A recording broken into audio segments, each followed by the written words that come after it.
This is recorded. I have to be very careful.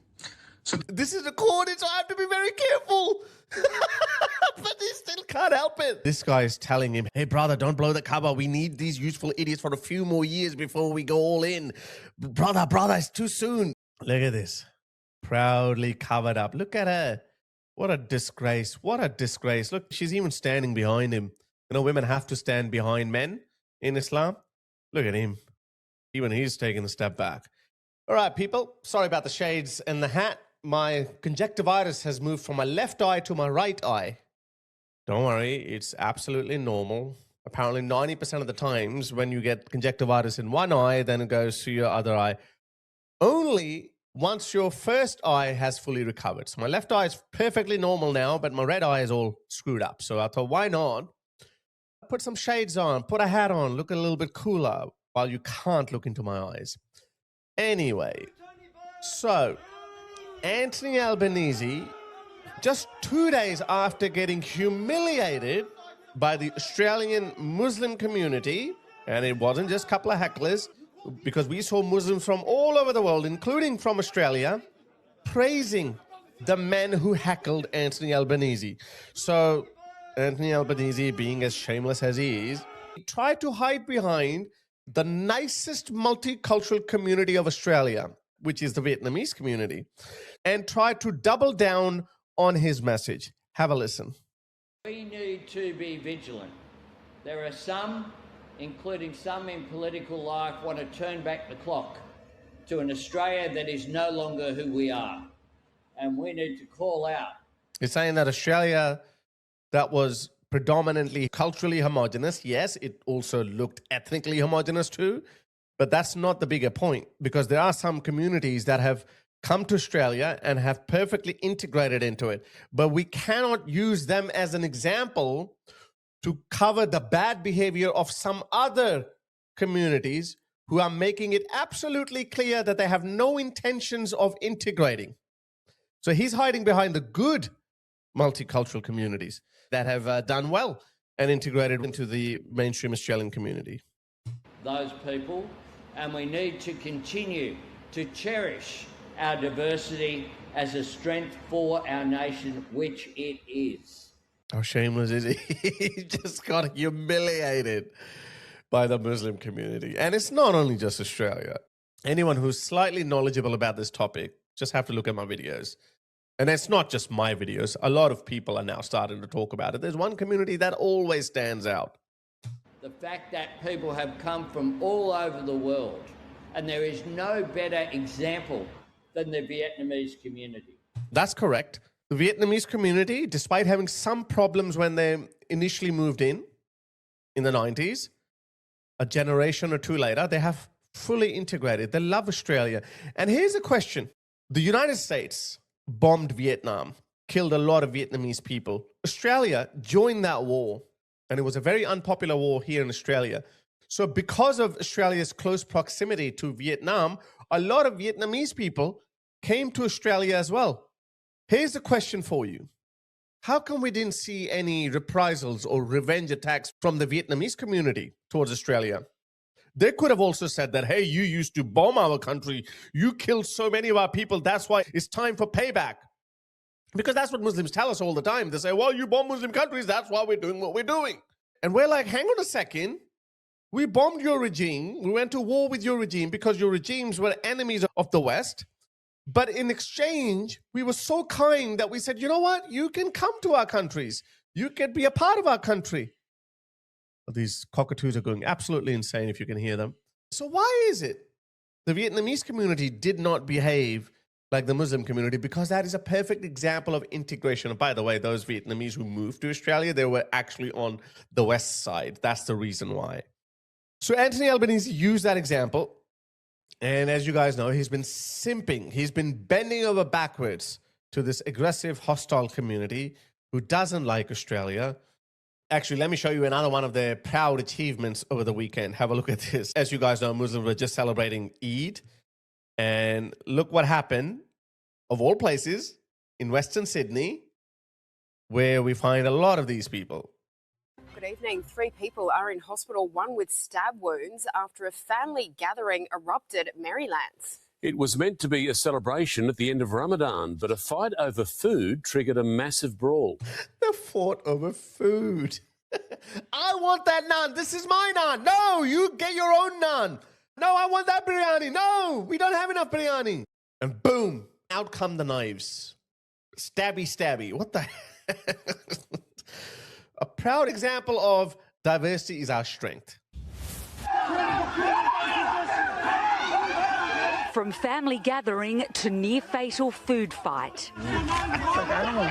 At least one man knifed, 2 others severely injured. I think I saw around 20 men throwing punches at each other. The brawl triggered, witnesses say, when uninvited guests from around the corner converged on the Mark Street home at Maryland's. Some were armed. I did see some metal rods, maybe a hammer. 3 people taken to hospital, 1 man with multiple stab wounds to the back. 2 victims sent to Westmead, a 3rd to Blacktown. The homeowner not able to speak on camera. Who came here and who... I know English, please. Police... Of course, no English. He's either a Pakistani or an Afghan. Shutting down the street, a forensics team also called to the scene. Officers treating the situation as domestic violence. It's understood the group had been celebrating Eid, the end of Ramadan, a time of charity and community, visiting family and food fight. And sharing meals. A family gathering that for some will end up in court. And in the hospital. The house behind me here tonight remains a crime scene, and just in the last few moments we've seen police retrieve what appeared to be a broom handle and a torch and take them away in evidence bags. Now, officers say that there are up to 25 people involved in this brawl, but they are all known to each other, and some of them are tonight assisting with inquiries. OK, Clementine Cuneo, thank you. What do they say? Import the third world, become the third world. And Anthony Albanese says that this is our strength. Let me say that again. Not all cultures are the same. Some cultures are more hostile, backward, primitive, archaic, barbaric, and some cultures are more advanced, are more civilized. If 1 million Japanese people...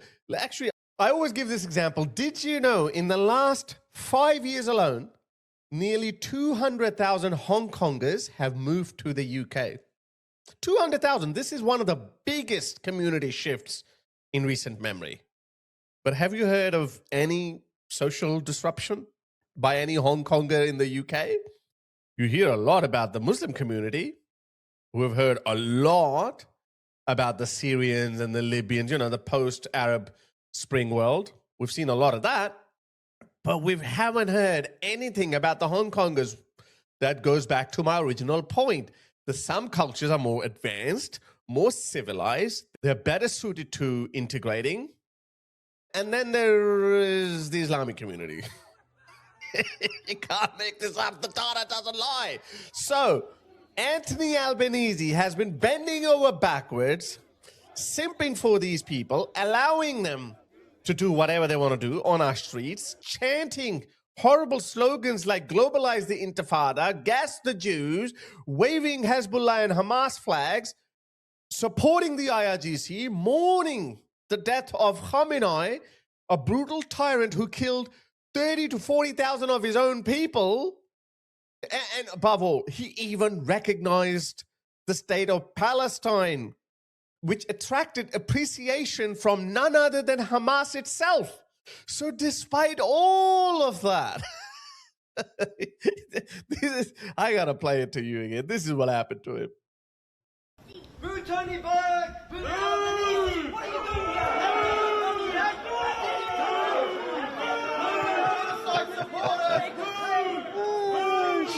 This is bad! You called him honorable. He's responsible for the deaths of 1 billion people. 1 billion people? 1 billion? He later revised the number to 1 million people. Get your number sorted. I actually made a tweet about this. It went viral. I said, this guy is telling him, hey, brother, don't blow the cover. We need these useful idiots for a few more years before we go all in. Brother, it's too soon. But brother is obviously, you know, really upset and angry. But guess what? After everything Anthony Albanese did to appease the Islamic regime, just like Keir Starmer, by the way. The IRGC has just demonstrated that they can reach as far as London, and Keir Starmer is literally crapping his pants. Because up until now, he was trying to, oh, this is illegal war, we don't want to get involved. Whether you get involved or not, whether you try to hide behind international law or not, the IRGC doesn't give two Fs about international law. Whether you want to be a part of Israel's alliance or not, the IRGC will still see you as an enemy. And I actually believe if this turns into World War III, all of these loose allies like France and Germany and Australia and the UK who've been trying to keep their distance from the US and Israel, they will be dragged into it eventually anyway. Just like the US was dragged into World War II anyway because of our shared values and common interests. And this is the evidence of that. Despite simping, this is what happened. Iran has declared war on Australia anyway. Let me ask you a question about Australia. We sent a long-range reconnaissance aircraft to assist the United Arab Emirates in the defense of that country against attacks from Iran. Given what you said about your previous targeting, do you now regard Australia and its military assets as targets? We have no problem with the Australian people. And if you remember, when the government of Australia decided to cut diplomatic relation or reduce the level of diplomatic relation, we said, we are sorry for saying there is no reasonable ground to do that. Now, the point is that the government of Australia has decided to take side with the aggressors. We cannot recognize, we cannot distinguish between offensive and defensive operation. What Australian government is doing is taking side with the aggressors against Iran. And we do not regard this euphemism, these wordings as defending against Iranians' attacks. We do not attack any country. We are exercising self-defense. And any obstruction of our right to self-defense would be regarding as taking side with the aggressor.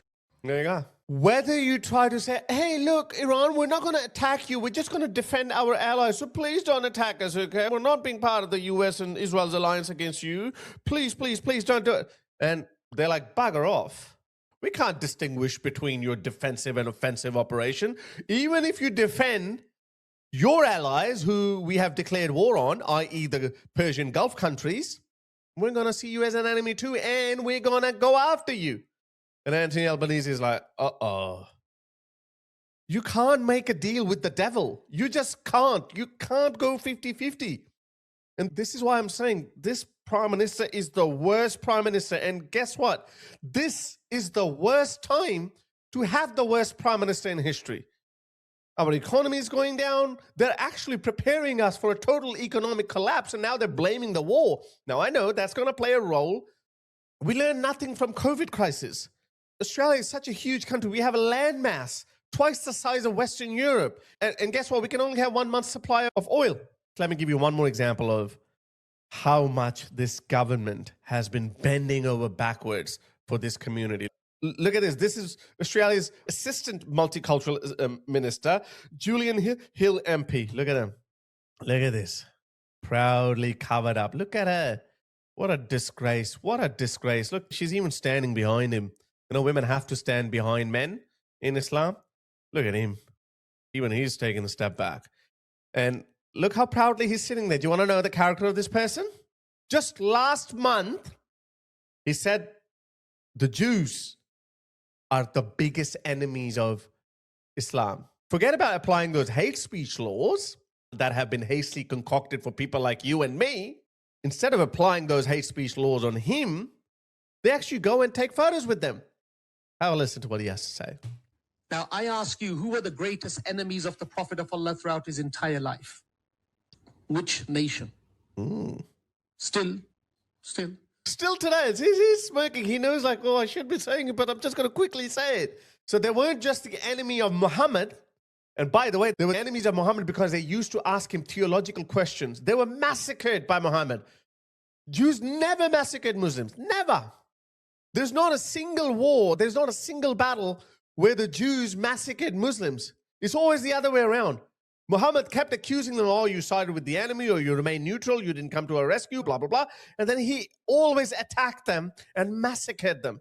Took their women as sex slaves, as wives, massacred their men, their boys, up to the ages of 13.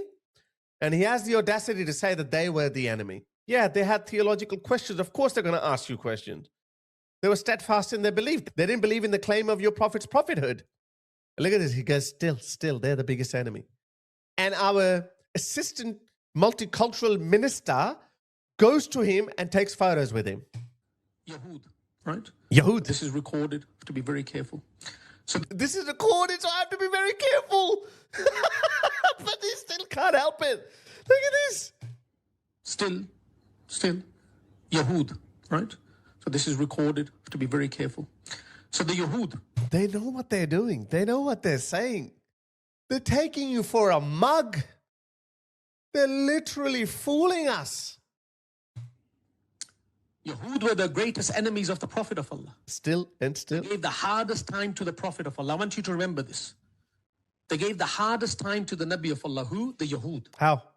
Explain how. That the Prophet of Allah being so lenient, so accommodating, had to expel them from Madinatul Munawwara. Oh my God. One after another.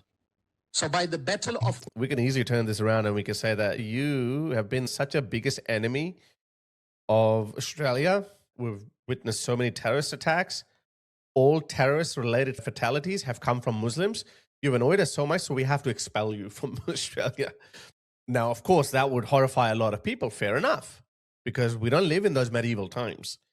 But look how he's glorifying expelling people. And by the way, that's not all Muhammad did.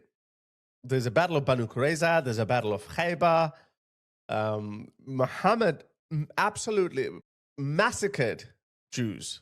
Battle of Banu Qurayza, their own estimates say that they massacred somewhere between 300 to up to 1,000 Jewish boys and men, and all their women were taken as sex slaves.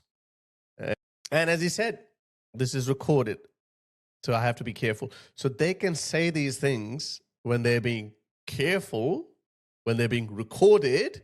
Imagine what they say when they're not being recorded. I know exactly what they say. I've told you so many times. It's written in the books. These are the people Anthony Albanese is covering for. And guess who he's hiding behind? The good people of Vietnam, who have perfectly assimilated, perfectly integrated. They have never caused any social problems. Yes, crime. Every community has crime. If Muslims were committing some sort of just, petty crime, fine. We would have accepted that. But Muslims, sorry, I have to be careful. The Islamists have been constantly jeopardizing our social fabric.